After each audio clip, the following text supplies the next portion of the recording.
Welcome everyone to Mongols. This is our Rhode Island Insider episode where we take a quick look at the Hounds' next opponent, Rhode Island. Joining me for this one is Matt and Ryan of Tide Talk, who've been absolutely killing it covering Rhode Island in their first season of league. Guys, welcome to the show and thanks for joining me. Thanks for having us, Mike. Absolutely. Guys, let's start with one of my favorite just kind of open-ended questions. And I guess, Ryan, I'll start with you. What do you like about Rhode Island this season? Yeah, so I'm going to go with two things here, if that's cheating. So the first one has been just like the community that has really built up around the club, the supporters groups, the amount that the players are interacting with the community, the amount that Chip, the mascot, is out in the community right now, mixing it up with people has been really fantastic. And yeah, it's been a big, great work by the club, by the team, and by the supporters groups to really make that happen. More on the pitch, I think the ability for this team to adapt and evolve throughout. One thing that Matt and I have talked a ton about on the Tide Talk show is we called it the changing tides of Kano ball, but we saw Kano kind of sit out one way to start the season of a way he wanted to play. It was very, very modern. It was a really interesting system, but it just didn't seem to get the results that we were looking for. And over the season, he's made some small tweaks that I think has really brought the best out of this group that he has and has got us to the place that we are today. So the adaptability and then the fan service one of just how this community has been so far. I've got to say, I've gone back and watched some of the content you guys have put out, and I've been really impressed with the interaction that you guys have within the community. So it seems like the subscribers that you have to your channel and things like it's not massive, but everybody seems to be really involved and contributing. You guys get tons of comments during your show, and I think that's fantastic for it being your first season. The engagement is just through the roof. And I think it's just a testament to our fans and the community. Like, we started out to really kind of be like the podcast, like of the fans, by the fans. And we've added bloggers, and like our content creator community keeps growing. And that's just cool to see. And like, we're not at all the most talented people. Like, we had a guy, there's a guy, Chris, that makes these crazy banners that flew one at the tailgate before Saturday's match. And like, there's just so many talented people and engaged people in the RIFC community. And I know Ryan and I both appreciate it. Just kind of talking with them, meeting them, and, kind of growing out like all the different content we can bring to the fans.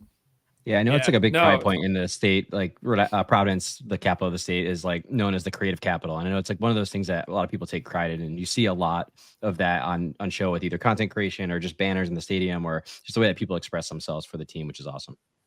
That's awesome. Yeah. One of the things that I love about doing these insider shows is talking to guys like you or people like you and learning more about the different communities and how everyone's contributing and how it's not just what's happening on the pitch, it's what's happening off the pitch as well, which is just, it's great. We do a similar episode, and your listeners will know shortly after that you'll be on ours. And I often say, like, I like doing these interviews and connecting with other supporters from other clubs and kind of see the content they're putting out much better than I do sitting with Ryan on a Sunday night and recapping a match. No offense, really, Ryan, but really nice, man. Appreciate it. I love connecting with all of the content creators out there within the USL.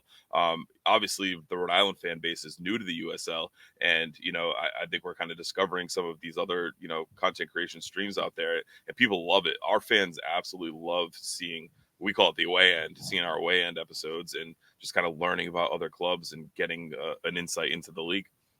Yeah, for sure. Let's change gears. We've talked about a lot of good stuff thus far. Matt, I'll toss this one to you. What don't you like about Rhode Island this season? So I had to look on that because at the beginning of the season, I probably would have had a list of at least 10 deep, but things have changed so drastically for this team throughout. I would say the biggest thing for me is I'm a big fan of goals and chance creation through the midfield. And there are often times where this Rhode Island FC team bypasses the midfield. We had Jack Panayotou from the New England Revs on loan, and he came in and kind of steadied that for us. We lost him to a recall. He's currently back. So Saturday's match versus you guys will be his second game back. He will be playoff eligible despite unless the Revs recall him, which is always still another option. But outside of the Clay Holstead banger or two or three that we've seen throughout the season, the midfield has offered very little going forward. And I know Ryan might chirp in and say, well, Noah Fuzan might be considered part of the midfield, but it's how he's deployed. He's deployed differently. I consider him more of an attacking third player rather than a midfield. But a lot of our goals are coming from we have 7 from Chico. We've got 5 from Frank Nodarse. Noah's got 4. But the midfield, I think, is what's kind of lacking in that production. And that's just my style of football that I like to see play. I like midfield creating. I like midfield scoring goals. When midfielders score, it's usually something special. I feel it's usually a nice banger from outside the box or something cool happen. Strikers and poachers will get their goals, but when a midfielder scores, that's what I like to see. And it's just probably a personal preference, but we just don't see it too much with this RIFC team. That's fair. Ryan, is there anything that you would add to that list? My big one has been like self-inflicted like wounds this team has had. There's been plenty of times this season that we've either made like a crazy error that's led to a goal. We've gotten a lot of crazy red cards. We've given turnovers that have like Sacramento, where it basically led to us dropping that game, which would have been the first win at home, a huge win at that against Sacramento. So there's been a lot of self-inflicted wounds that this team has had throughout this season that I think we'd be at least a couple points, if not a place or two higher in the season without. So obviously, this year was our first year. There was going to be growing pains, but some of them were just like, "Man, you're a professional soccer player. Like, I knew not to do that. I was told my whole life not to do that. And I didn't make it anywhere." So it's just some stuff like that just I think drove us nuts because going into it, there was always going to be changes in tactics. There was going to be things that didn't mesh. There was going to be lack of chemistry. A lot of these guys just met each other. A lot that when they went to Bermuda on the beach. So a lot of that you can almost like understand, but the kind of the errors that were more just like, oh man, are you thinking out there? Like, are you like, yeah, just some basic stuff that went wrong. So that'd be my big one. Also, Matt, you're missing Zach Harabal's couple goals. Well, yeah, I kind of veered away from your answer just due to the fact that a lot of that, in my opinion, happened early on this season. So Zach Harabal does have the two midfield goals, but I would have liked to have seen more from Holstad, more from Ibarra, Brito, whoever's in the midfield. That's production. I will add though, Mike, one big thing that I don't like about, or I didn't like about this team or this season so far. We threw away a match midweek. I thought this is where you're going to go. Yeah, I'm sorry. I gotta revert back to this because on the socials in the Discord, I always go back to this. We threw away that midweek match in Indy where we rotated 6 players, I believe, Ryan. That's right. More. It was crazy. It was either 6 or 8. I feel like those are the 2 numbers in my head, not looking at it freshly. But Indy was in a rank rotten form of not scoring goals, and we went there and rotated our entire squad. We had the derby with Hartford on the weekend, and I think that was seemingly more of a front office decision of let's really kind of gear up and put butts in seats for that game and really go all out to win that game. And that bothered me because that result, I think, is going to come back and haunt us and, potentially knock us out of a home playoff match. Yeah. It is frustrating. But hopefully that's something that, the front office learns from. Like you guys said, you're in your first season. There will be growing pains. You guys mentioned or Ryan, you mentioned the chemistry a little bit. I thought one thing that was really interesting that you guys did in the offseason was you didn't just bring in Chico. So you go after sort of the MVP of the league from last year, but you guys also got Mark Ibarra, which I thought was really interesting because obviously they had spent a few years together in Pittsburgh. And so if anything was the genius move, I almost thought it was more Ibarra because he already knows how to feed Chico the ball. Now it hasn't exactly turned out, I think, the way that you guys would have hoped. Deco only has 7 goals so far this season. Last year, he finished with 20. That said, you are still sitting in 5th. So, like, the drop in production hasn't really hurt you a ton. Ryan, how do you assess Chico's performance this year so far? Yeah, just to your first point, I did think it was interesting when we were bringing people in. They almost were coming in pairs. It was like Noah's Ark at Burns Stadium. But people just kept coming in. And it was like, oh, these 2 guys played together. These 2 guys played together. Koke and Grant Stoneman played together. So there was some interesting stuff. I don't know how intentional that was. I haven't heard the team talk too much about it, but I did find that interesting. In terms of Chico, it's tough. He's definitely missed some chances that you definitely would have thought, hey, Golden Boot winner, he has to bury these. But I think one thing that is a bit forgotten is he was feeding off scraps for a long time.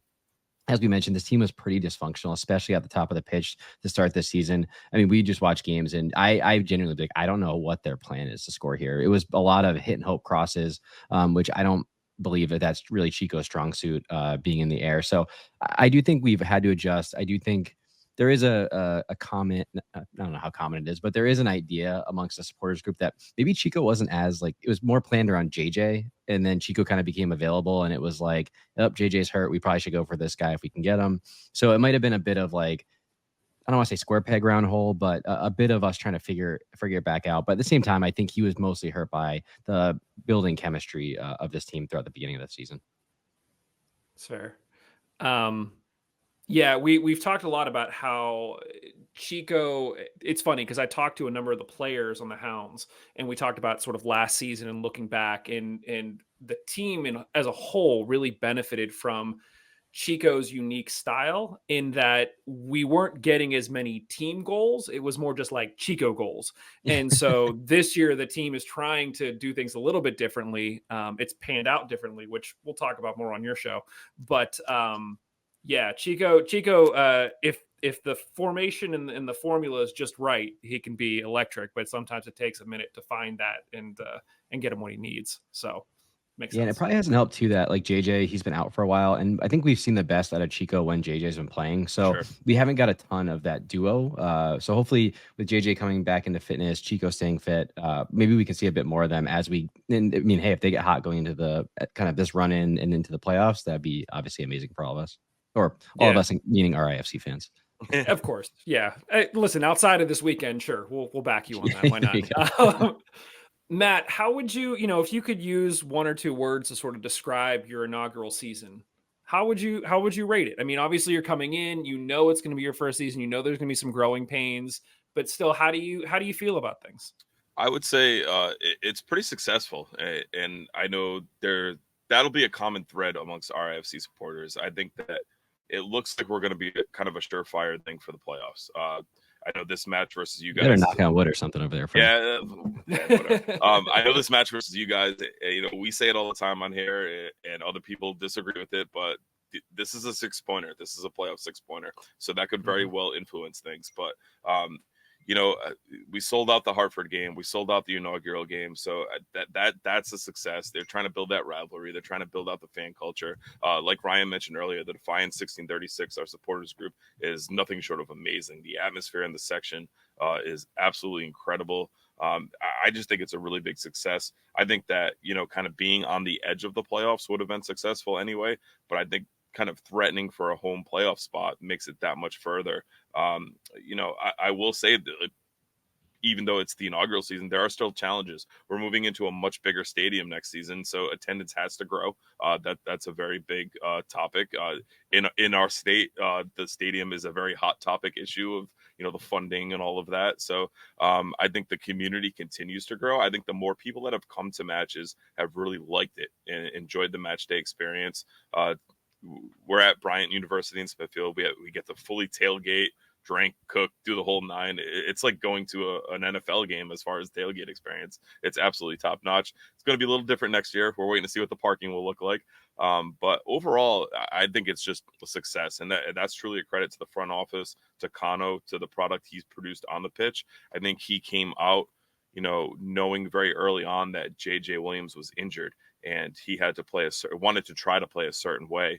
And then as JJ got back to fitness and got back involved more, he had to shift to kind of capitalize him. And Ryan mentioned in his last answer how much JJ benefited Chico. And that style change, from a first-year head coach could have been very easily overlooked. But he wasn't stubborn with it. He allowed it to happen. He allowed it to change and kind of, let the players dictate what system he was going to run. So I think that speaks volumes to what Kano can do as a head coach, as well as the general manager and, bringing in players that fit him. Ryan mentioned the Noah's Ark comparison of bringing in players 2 by 2.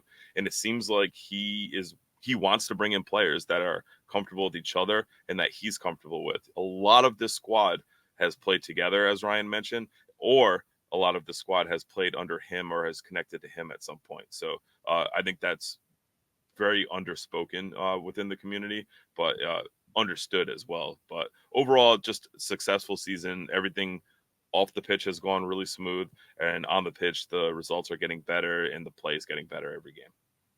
I mean, listen, I would echo everything that you just said in terms of considering the season to be a success from the standpoint of, you guys just look at Hartford. They've been in the league for 6 seasons. They've never made the playoffs. And so for you guys to be, we're now 7, like the Hounds are 7 games away. You guys are probably 8 or 9 games away from the end of the season.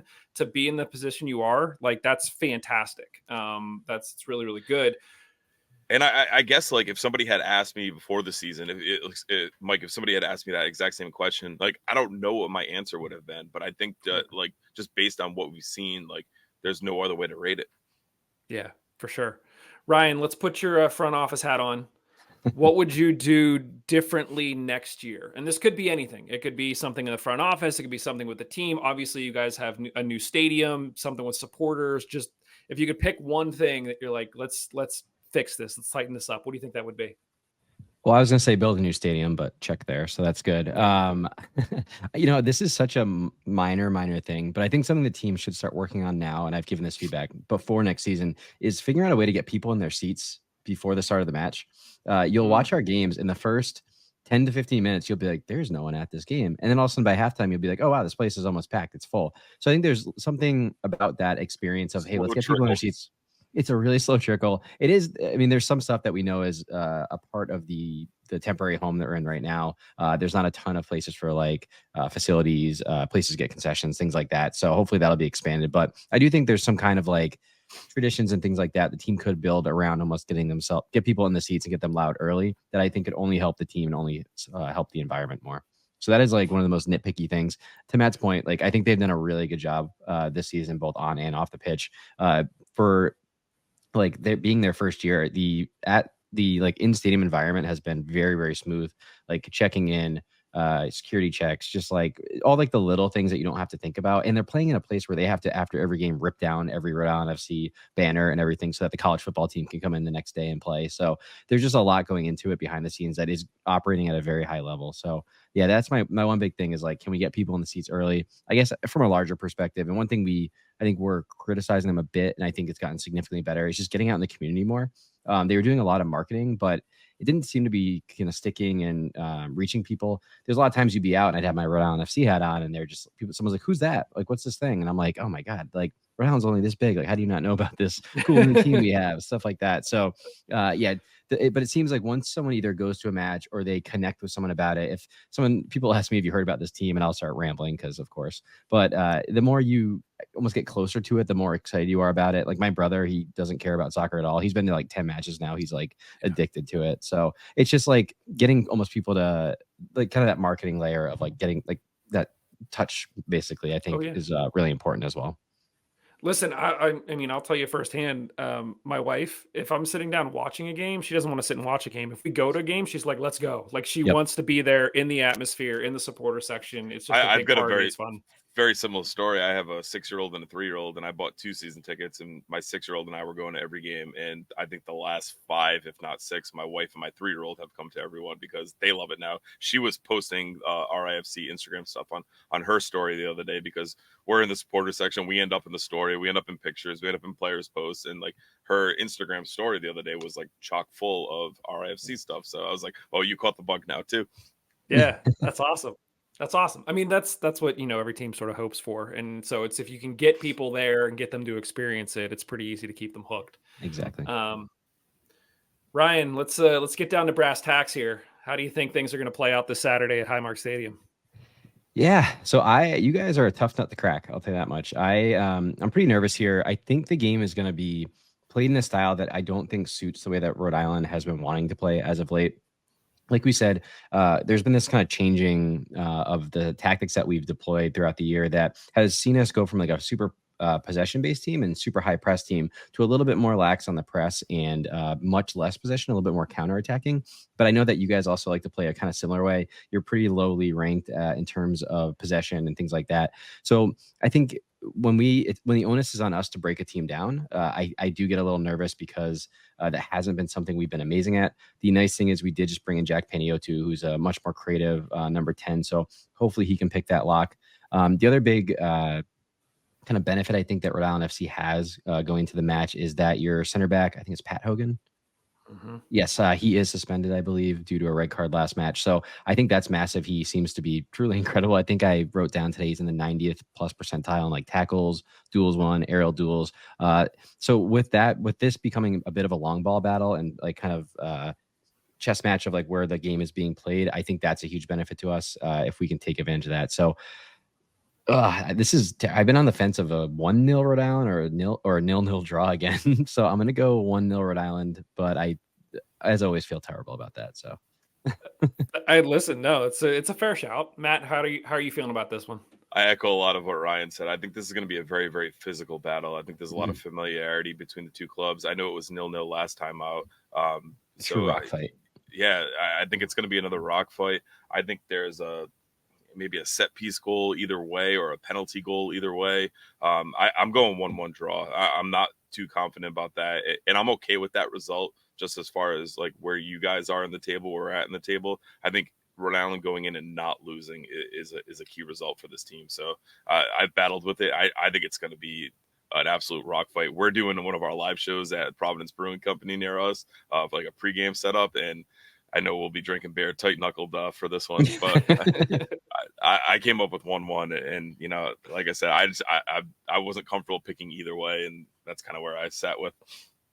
Yeah, listen, it's one of those things where the Hounds need the points much more than. Sure.